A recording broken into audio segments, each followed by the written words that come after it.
Hello guys, welcome back to the channel. कैसे हो आप सभी? आई होप आप सभी अच्छे होंगे और आप अपनी पढ़ाई काफ़ी अच्छे से कर रहे होंगे। आज हम इस वीडियो में देखने वाले हैं अपने ब्लॉकचेन आर्किटेक्चर एंड डिजाइन की यूनिट नंबर 5 को। इस वीडियो में हम यूनिट नंबर 5 को कंप्लीट देखेंगे विद 3 ईयर PYQ क्वेश्चंस। तो आपको क्या करना है, इस वीडियो को कंप्लीट देखना है ताकि ये यूनिट आपकी काफ़ी अच्छे से हो जाए। तो बिना देरी किए करते हैं वीडियो को स्टार्ट, बढ़ते हैं अपने पहले क्वेश्चन की तरफ। हमारा जो पहला क्वेश्चन है वो हमारे एग्री टू 2022-23 में पूछा गया था। तो क्वेश्चन था क्या? Discuss blockchain for government with respect to digital identity, land record and other kinds of record keeping between other government entities. Is it safe? Justify और आंसर। आपको बताना था कि जैसे गवर्नमेंट के लिए, जैसे गवर्नमेंट हमें डिजिटल आइडेंटिटी, लैंड रिकॉर्ड, ये सब चीज़ें होती हैं गवर्नमेंट से रिलेटेड, क्या उसके अंदर हम ब्लॉकचेन का यूज़ कर सकते हैं? क्या ये सेफ है कि हम इसके गवर्नमेंट की पॉलिसीज के, गवर्नमेंट के एप्लीकेशंस के अंदर हम ब्लॉकचेन का यूज कर सकें? आपको अपने आंसर को जस्टिफाई करना था कि भाई आपके अकॉर्डिंग ये चीज सही है या गलत है। तो सबसे पहले देख लेते हैं, let explore how blockchain technology can transform government services making them more efficient, secure and transparent. सबसे पहले हम ये देख लेते हैं कि हम ब्लॉकचेन टेक्नोलॉजी किस तरीके से, जो भी गवर्नमेंट की सर्विसेज होती हैं वो उसे किस तरीके से एफिशिएंट, सिक्योर और ट्रांसपेरेंट बना रही है। तो सबसे पहला हमारा होता है डिजिटल आइडेंटिटी।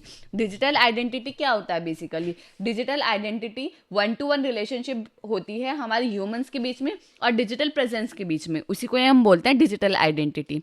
डिजिटल वर्ल्ड में आप अपनी आइडेंटिटी को प्रूफ करें कि हाँ ये पर्सन ये है, that is called digital identity. तो भाई देख लेते हैं कि इसके अंदर क्या लिखा हुआ है। Blockchain can revolutionize digital identity management by enabling secure and decentralize. Blockchain क्या कर रही है? हमारी डिजिटल आइडेंटिटी को मैनेज कर रही है और उसे बहुत ज़्यादा सिक्योर बना रही है और डिसेंट्रलाइज वे में उसको स्टोर कर रही है। Blockchain based digital identity systems allow individual to control their identity data through cryptographic key stored on a decentralized ledger. Blockchain, अगर हम डिजिटल आइडेंटिटी के अंदर ब्लॉकचेन का यूज़ कर रहे हैं तो ब्लॉकचेन हर इंडिविजुअल को अलाउ करता है कि वो अपनी आइडेंटिटी को कंट्रोल कर सके और क्रिप्टोग्राफिक कीज़ का यूज़ करके उसको क्या कर सके, सिक्योरिटी प्रोवाइड करा सके। अगर यहाँ हम क्रिप्टोग्राफिक की बात करें तो दो की होती है हमारी, पब्लिक की और प्राइवेट की। उन दोनों का यूज़ कर कर हम क्या करते हैं, अपने डेटा को क्या करते हैं, सिक्योरिटी प्रोवाइड कराते हैं। बेसिकली ये होता है हमारा डिजिटल आइडेंटिटी। अगर मैं बात करूँ इसके बेनिफिट्स की कि अगर हम ब्लॉकचेन का यूज़ करते हैं तो क्या क्या बेनिफिट्स हमें मिलता है, सबसे पहला आता है हमारा सिक्योरिटी। सिक्योरिटी क्योंकि हम क्रिप्टोग्राफिक हैशिंग, डिजिटल सिग्नेचर का यूज़ करते हैं, जिसकी हेल्प से जो हमारी जो सिक्योरिटी है वो लाइक आप 2x या 3x हमारी इंक्रीज हो जाती है। तो सबसे पहले तो हमारा मेन है हमारे सिक्योरिटी। नेक्स्ट क्या है हमारा? नेक्स्ट हमारा प्राइवेसी। प्राइवेसी का मतलब क्या है कि भाई जो भी ऑथराइज पर्सन है वही हमारे डेटा को एक्सेस कर सकता है, अनऑथराइज पर्सन हमारे डेटा को एक्सेस नहीं कर सकता। ठीक है। थर्ड है हमारा फ्रॉड रिडक्शन। जब आपको पता है फ्रॉड रिडक्शन का मतलब क्या, आजकल बहुत ज़्यादा साइबर क्राइम्स वगैरह होते हैं, तो ये क्या करता है, जब आपने एक बार ब्लॉकचेन के अंदर, ब्लॉक के अंदर रिकॉर्ड को कर दिया है, रिकॉर्ड को रख दिया, रिकॉर्ड को स्टोर करा दे, तो आप उसको क्या कर सकते हो, चेंज नहीं कर सकते, बार बार अपडेट नहीं कर सकते, तो वो जो फ्रॉड है वो कम होने के चांसेस हो जाते हैं। That is all about digital identity. अब देख लेते हैं कि ब्लॉकचेन के अंदर आइडेंटिटी सिस्टम किस तरीके से काम करता है। सबसे पहले सिटीजन्स क्या करता है, अपनी आइडेंटिटी को क्रिएट करता है, जो कि क्या होती है उसकी डिजिटल आइडेंटिटी। देन जो डिजिटल आइडेंटिटी होती है वो ब्लॉकचेन नेटवर्क के साथ शेयर करता है। फिर ब्लॉकचेन नेटवर्क मल्टीपल वेरिफिकेशन के थ्रू उसे सिक्योरिटी प्रोवाइड कराता है और उसे चेक करता है कि ये हमारा जो डिजिटल आइडेंटिटी हमारी आई है इस सिटीजन की, वो उसी की है या नहीं है, यानी वैलिड और इनवैलिड भी चेक करता है। That is all about digital identity. अब नेक्स्ट क्या था आपका, लैंड रिकॉर्ड्स। लैंड रिकॉर्ड्स हमारे क्या होते हैं, फॉर एग्जाम्पल कि भाई कोई भी ज़मीन है, आपको चेक करना है कि भाई ये ज़मीन इसी पर्सन की, अगर मैं बोलूँ कि ये मेरी है, कोई और भी बोल रहा है कि ये उसकी है, तो कुछ डॉक्यूमेंटेशन होती है ना जिसमें हम जिसके थ्रू हम चेक कर सकते हैं कि हाँ ये ज़मीन इसकी है, जैसे बैनामा वगैरह होता है, तो उसमें हम चेक कर पाते हैं कि भाई ये जो ज़मीन है इसके ओनर जो है वो ये पर्सन है। तो that is called land record, कि लैंड के जो भी ट्रांजेक्शन हिस्ट्रीज या जो भी ओनरशिप की डिटेल्स होती हैं उसको हम बोलते हैं लैंड रिकॉर्ड्स। कि लैंड के सारे रिकॉर्ड्स को हम क्या करते हैं, स्टोर करते हैं। अगर लैंड के रिकॉर्ड्स को हम ब्लॉकचेन के अंदर स्टोर करते हैं तो वो क्या क्या चीज़ें हमें प्रोवाइड कराता है वो देख लेते हैं। Blockchain can enhance the management of land record by creating transparency. अगर ब्लॉकचेन का हम यूज़ करता है लैंड रिकॉर्ड्स के अंदर उसको मैनेज करने के लिए, तो वो क्या करता है, हमें ट्रांसपेरेंसी क्रिएट करता है कि जो भी मल्टीपल्स लैंड, अगर कोई भी बोल रहा है कि भाई हाँ ये इसका ओनर ये है, इसका ओनर ये है, तो हम बहुत ईजिली ब्लॉकचेन के अंदर से ब्लॉकचेन के अंदर से जो भी डिटेल्स हमें चाहिए उसको निकाल कर हम चेक कर सकते हैं कि हाँ भाई इसका ओनर ये पर्सन है। लैंड टाइटल्स होता है, उसके अंदर ओनरशिप की डिटेल्स होते हैं, ट्रांजेक्शन्स होते हैं, हिस्ट्रीज होते हैं, जो हम क्या करते हैं ब्लॉकचेन के अंदर उसको स्टोर कर सकते हैं, ensuring a single source of trust. अब पहले क्या था, हमारे पास ऐसा तो है नहीं कि 2-3 लोग हैं उनकी लैंड रिकॉर्ड्स हैं, हमारे पास बहुत सारे मिलियंस, बहुत सारे लैंड रिकॉर्ड्स होते हैं गवर्नमेंट के पास। उनको स्टोर करना, उसको मैनेज करना बहुत ज़्यादा डिफिकल्ट होता है। अगर हम ब्लॉकचेन का यूज़ करते हैं तो उसे हम ज़्यादा सिक्योरिटी भी प्रोवाइड करा सकते हैं, और हमें एक ऐसा सिंगल सोर्स मिल जाता है कि हम सारी ट्रांजेक्शन को, सारे रिकॉर्ड्स को, सारे ओनरशिप के डिटेल्स को एक जगह स्टोर हम कर पाते हैं। तो वो जगह कौन सी, हमारी ब्लॉकचेन। आई होप आपको क्लियर होगा कि लैंड रिकॉर्ड्स हमारा क्या होता है। ठीक है, अब इसमें नेक्स्ट पॉइंट में क्या लिखा है, smart contract and automate transfer payment and dispute resolution. इसकी हेल्प से हम क्या कर सकते हैं, कोई भी डिस्प्यूट वगैरह होता है दो लोगों के बीच में कि भाई ये ज़मीन हमारी है तो ये हमारी, तो हम उस डिस्प्यूट को रिजॉल्व करा सकते हैं। ट्रांसपेरेंसी, पेमेंट की ट्रांसपेरेंसी को रख सकते हैं कि भाई हाँ ये ज़मीन इतने की बिकी है, या ये ज़मीन आपने इतने की ली है, कोई पता नहीं बढ़ा चढ़ा के बताता है, तो वो चीज़ हम इसके थ्रू रिजॉल्व कर सकते हैं। इसके बेनिफिट्स की बात करें, वही है ट्रांसपेरेंसी। ट्रांसपेरेंसी का मतलब क्या है कि अगर आप कोई भी चीज़ ब्लॉकचेन के अंदर, ब्लॉक के अंदर स्टोर कर रहे हो तो उससे पहले वो ट्रांजैक्शन वेरीफाइड हो रही है, जो भी उससे उसके ऊपर डिस्प्यूट है वो रिजॉल्व हो रहा है, और जो भी उसके मेंबर्स हैं सबकी हमें वैलिडेशन चाहिए कि हाँ हम इसको स्टोर कर सकते हैं, या समझ रहे हैं ना आप, यानी ट्रांसपेरेंसी लाता है ये। इम्यूटेबल, कि जब आपने लैंड रिकॉर्ड को एक बार ब्लॉकचेन के अंदर, ब्लॉक के अंदर स्टोर कर दिया तो आप उसको चेंज नहीं कर सकते। एफिशिएंसी को इंक्रीज करता है क्योंकि हम इसके अंदर स्मार्ट कॉन्ट्रैक्ट्स का यूज करते हैं जो ऑटोमेटिकली ये सब चीजें हैंडल करता है। आई होप आपको क्लियर होगा कि इसके की बेनिफिट्स हमारे क्या है। नेक्स्ट है हमारा inter entity record keeping. Inter entity record keeping क्या है, blockchain enables a shared secure ledger for government agencies. Blockchain हमें क्या देता है, एक इनेबल करता है कि हम क्या कर सकें, सिक्योरली शेयर कर सके गवर्नमेंट की एंटिटीज, वो चाहे टैक्स हो, हेल्थ से रिलेटेड कोई भी चीज़ हो, to access and update record in real time, ताकि आप ब्लॉकचेन के अंदर जो भी ब्लॉक है उसके अंदर रियल टाइम पे, डे टू डे लाइफ में उसके अंदर चेंजेस कर सको। भाई टैक्सेस डे बाय डे बढ़ रहे हैं, डे बाय डे बहुत ज़्यादा इंक्रीज हो रहे हैं, तो वो आप रियल टाइम पे आप उसका वर्क कर सको। ठीक है, smart contract enforce access rules and automate data sharing. वो जो भी स्मार्ट कॉन्ट्रैक्ट के अंदर रूल्स होते हैं उनको फॉलो करना, ऑटोमेट ट्रांसफर वगैरह का इनका यूज करना ताकि डेटा को हमारी सिक्योरिटी मिले। That is all about inter entity record keeping. ठीक है, अब हम देख लेते हैं कि क्या ब्लॉकचेन सेफ है गवर्नमेंट एप्लीकेशंस के लिए या नहीं। अब आप खुद बताओ कि भाई ये सेफ है या नहीं। तो ऑब्वियसली ये सेफ है क्योंकि ब्लॉकचेन बहुत ज़्यादा सेफ है गवर्नमेंट रिकॉर्ड्स के लिए। अब वो मल्टीपल्स उसके रीजंस है। पहला रीजंस क्या है, multiple protection layer. Multiple protection layer का मतलब क्या है कि जब हम सिक्योरिटी प्रोवाइड करा रहे हैं तो प्रोटेक्शन लेयर्स हमारी एक ही नहीं है कि भाई हाँ एक ही लेयर से हमारा डेटा गुजरा तो एकदम वो वेरीफाइड हो गया, नहीं। Record are store across many computers. जो रिकॉर्ड्स हैं हमारे डिसेंट्रलाइज वे में स्टोर होते हैं, मल्टीपल कंप्यूटर्स पे एक ही रिकॉर्ड्स की कॉपीज स्टोर होती है। Change needed approval from multiple offices. जब भी अगर आपको उसके अंदर कोई भी चीज़ें एक्सेस करना है या कुछ भी चीज़ें करना है तो आपको वहाँ सब कि मल्टीपल ऑफिस की क्या चाहिए, अप्रूवल चाहिए, तब भी आप कर सकते हो। तो इसका मतलब क्या है कि कोई भी अनवांटेड या अनऑथराइज पर्सन आके कुछ भी ऐसे नहीं कर सकता। That is the concept of multiple protection layer.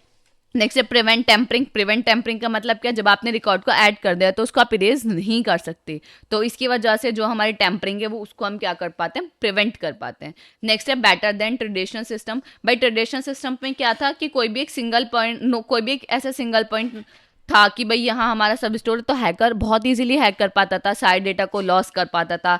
तो आज के टाइम पे ऐसा नहीं है। आज के टाइम पे हम बैकअप भी रखते हैं, हर डेटा का ऑटोमेटिकली बैकअप होता रहता है, रिकॉर्ड्स को मल्टीपल जगह स्टोर करते हैं ताकि अगर एक जगह से हमारा डेटा लॉस हो गया तो हमारे पास मल्टीपल ऑल्टरनेट ऑप्शंस हैं कि हम यहाँ से डेटा को एक्सेस कर सकते हैं। तो ट्रेडिशनल सिस्टम में जो भी खामियां थी, जो भी बुराइयां थी, वो हमने आज के टाइम पे उसको रिजॉल्व किया है। तो आई होप आपको क्लियर होगा। इस क्वेश्चन में आपसे यही सब पूछा था तो आपको यही सब एक्सप्लेन करके आना था। बढ़ते अपने नेक्स्ट क्वेश्चन की तरफ, नेक्स्ट टॉपिक की तरफ, जो कि काफ़ी इंपॉर्टेंट है, जो कि हमारे एग्जीक्यूटिव 2022 में पूछा गया था। तो क्वेश्चन था क्या हमारा, आपको पीडीएस को एक्सप्लेन करना था।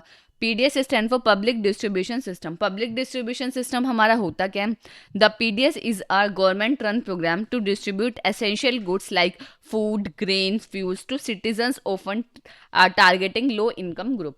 पीडीएस क्या है? पीडीएस पब्लिक डिस्ट्रीब्यूशन सिस्टम एक ऐसा गवर्नमेंट का प्रोग्राम है जिसमें गवर्नमेंट क्या करती है, इंडियन के जो सिटीजन्स हैं, इंडिया के जो सिटीजन्स हैं, उन्हें लो कॉस्ट पे क्या देती है, एसेंशियल गुड्स देती है जो उनके जीने के लिए बहुत ज़्यादा ज़रूरी होते हैं। लाइक आटा हो गया, चावल हो गया, चीनी हो गई, ये सब चीज़ें बहुत लो कॉस्ट पे गवर्नमेंट उन्हें प्रोवाइड कराती है ताकि वो अपनी लाइफ को जी सकें, खाना पीना उन्हें मिल सके, ये सब चीज़ों के लिए। तो पब्लिक डिस्ट्रीब्यूशन सेंटर जैसे कि आप देखते हो कि जो राशन वगैरह होते हैं, वो क्या होता है, वहाँ आप राशन कार्ड देते हो, वहाँ आपको बहुत कम कॉस्ट पे आपको सब चीज़ें मिल जाती हैं। कभी फ्यूज़ मिल जाता है, कभी आटा, कभी गेहूँ, कभी चावल। तो ये सब चीज़ें क्या है, ये पब्लिक डिस्ट्रीब्यूशन सेंटर है जो गवर्नमेंट के द्वारा ये पॉलिसी या गवर्नमेंट के द्वारा ये प्रोग्राम चलाया जाता है ताकि इंडियन जो हमारे सिटीजन्स हैं, उन्हें जिनकी लो इनकम है, जो भाई इतना नहीं कमा पाते कि भाई वो अपने घर का एक टाइम का खाना भी दे सकें, तो उनके लिए ये सब प्रोग्राम स्टार्ट किए थे गवर्नमेंट ने।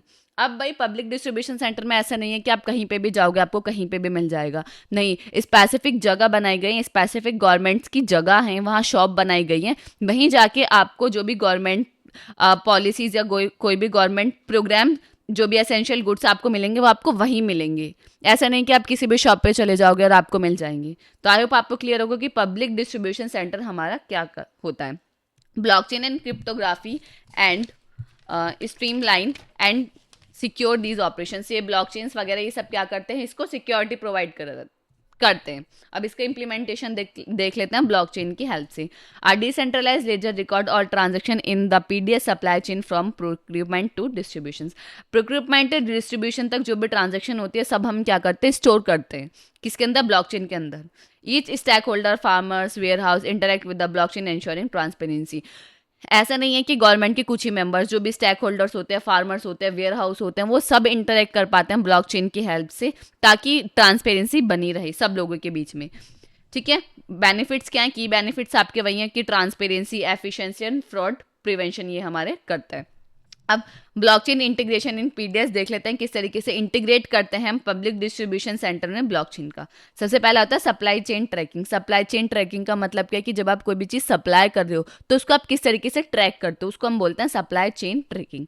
सबसे पहला क्या होता है? Farmer registration and produce tracking. सबसे पहला अपना फार्मर जो रजिस्ट्रेशन कराता है, अगर फार्मर ने जैसे कि क्रॉप वगैरह उसने उगाई है, कि उसने गेहूँ उगाए हैं, तो वो गवर्नमेंट को बेचना चाहता है, क्योंकि गवर्नमेंट किससे खरीदेगी? फार्मर से ही तो खरीदेगी। तो फार्मर्स ने देखा कि भाई मैं गवर्नमेंट को इतने पैसों में मुझे प्रॉफिट मिल रहा है, तो फार्मर ने जाके रजिस्ट्रेशन कराया और बताया कि आपको जब भी चाहिए गेहूं वगैरह तो आप हमारे यहाँ से ले लो। रजिस्ट्रेशन कराया, अब वहाँ ट्रैकिंग होती है उसकी। Millers process verification. मिलर्स क्या होते हैं? मील वगैरह होती है ना, जहाँ हम रखते हैं अपने गेहूं को, चावल को, आलू वगैरह को, वेजिटेबल्स को, तो उसको हम बोलते हैं मिलर्स। उसमें क्या होता है कि भाई आपने गेहूं दे दिए, तो उसका आटा कहाँ बनता है? मील वगैरह में तो बनता है, क्योंकि वहाँ मशीन्स वगैरह होती हैं। तो मिलर्स वहाँ क्या करते हैं? प्रोसेस वेरिफिकेशन करते हैं कि भाई हमारा जो रॉ मटेरियल है उसे स्पेसिफिक कंडीशंस में या स्पेसिफिक चीज़ में कन्वर्ट करते हैं, गेहूं को आटे में कन्वर्ट करना। तो वो सब प्रोडक्शन का होता है हमारा मिलर्स के अंदर। Transportation monitoring. अब हमें पता चल गया कि भाई इतने चीज़ें हमें यहाँ से लेनी है, देन हम क्या करेंगे? ट्रांसपोर्ट मॉनिटरिंग करेंगे, किस तरीके से हम इन चीज़ों को अपने स्टेट के अंदर लोगों के अंदर बांट सकते हैं, या किन किन शॉप पे हमें ये चीज़ें पहुँचानी है।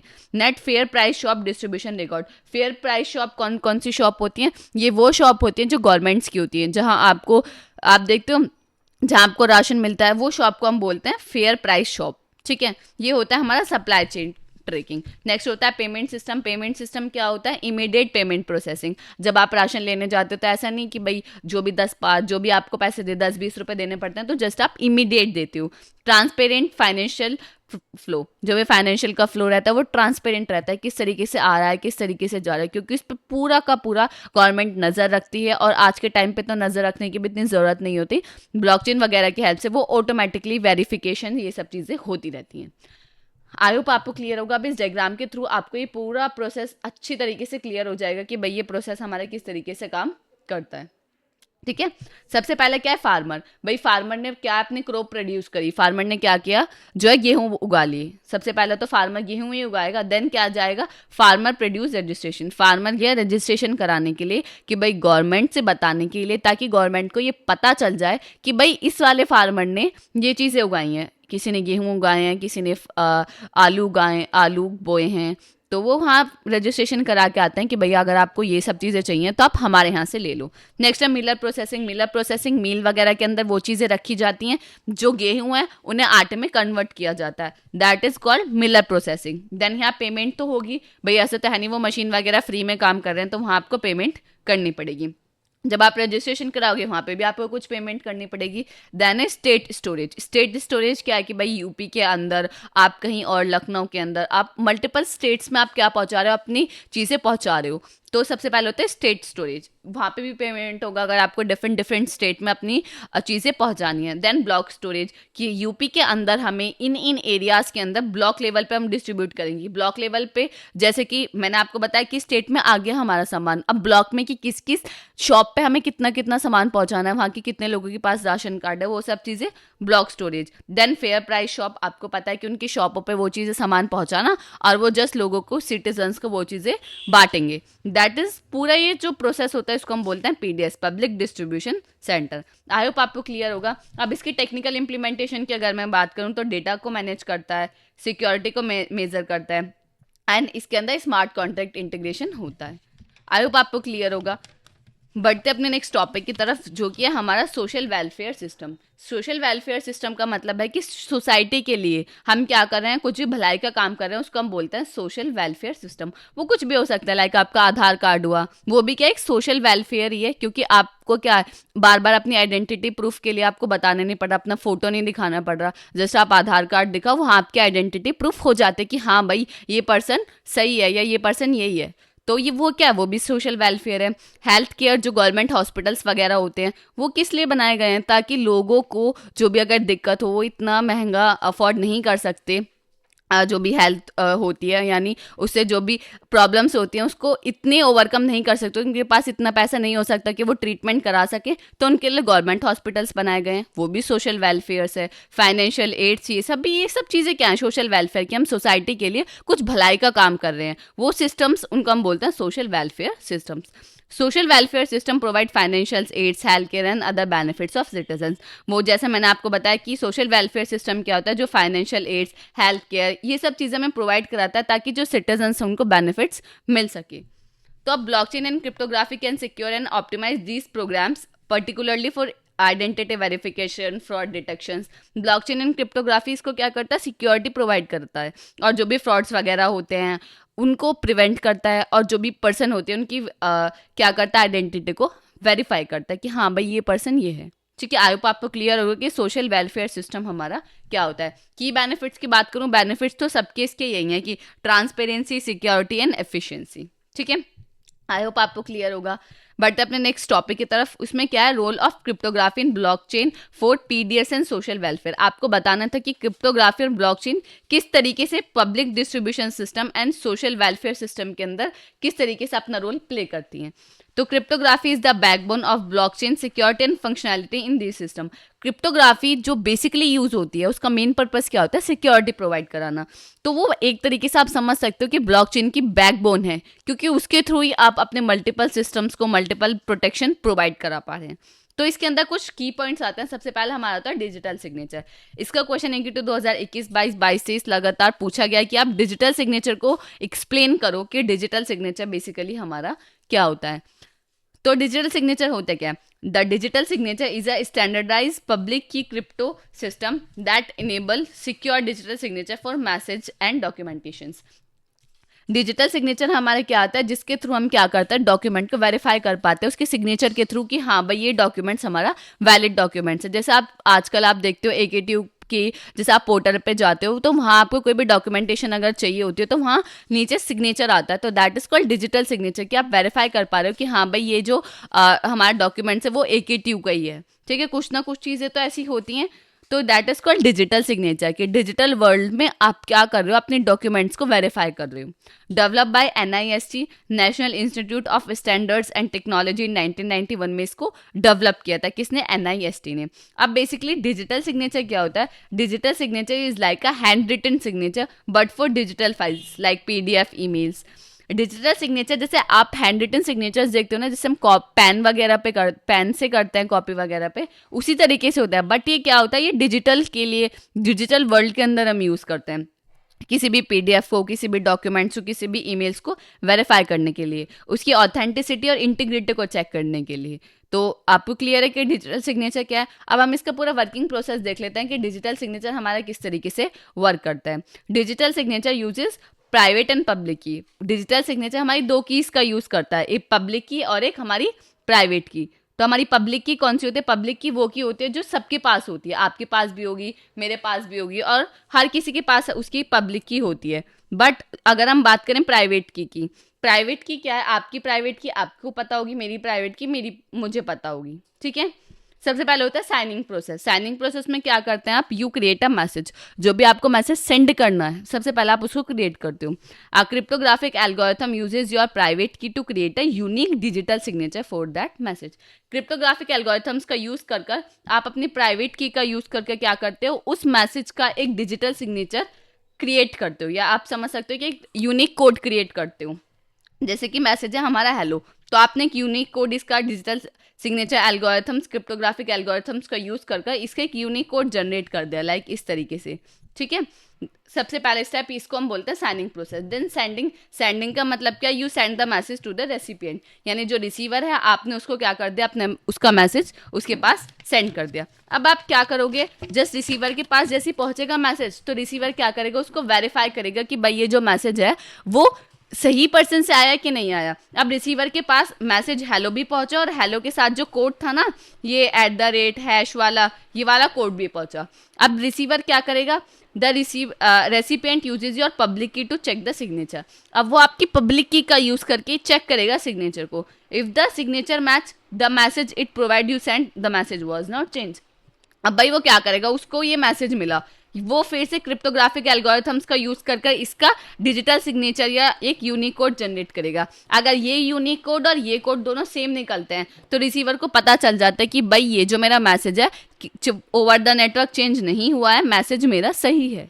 और अगर मैसेज में कुछ भी गड़बड़ी आ जाती है, तो भाई पता चल जाता है कि भाई ये जो मेरा मैसेज है, ये जब नेटवर्क पे आ रहा था तो इसमें किसी ने चेंजेस कर दिए हैं। तो आई होप आपको क्लियर होगा कि वेरीफाइंग हमारा क्या प्रोसेस है। तो ये हमारे 3 प्रोसेस हो गए, साइनिंग, हमारा साइनिंग, सेंडिंग एंड वेरीफाइंग, ठीक है।